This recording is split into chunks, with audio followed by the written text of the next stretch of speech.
Hi friends, అందరికీ ముందుగా వరలక్ష్మి వ్రత శుభాకాంక్షలు. మీరు ఎలా చేసుకున్నారో కామెంట్ చేయండి. నేనైతే ఇలా సింపుల్గా చేసుకున్నాను.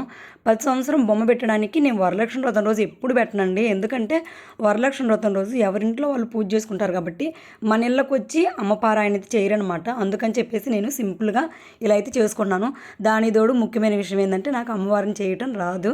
అందుకని చెప్పేసి సింపుల్గా గౌరమ్మం చేసి నా చేతైనట్టు ప్రసాదాలు అయితే చేసుకొని అక్కడైతే పెట్టుకొని పూజ అయితే చేసుకున్నాను.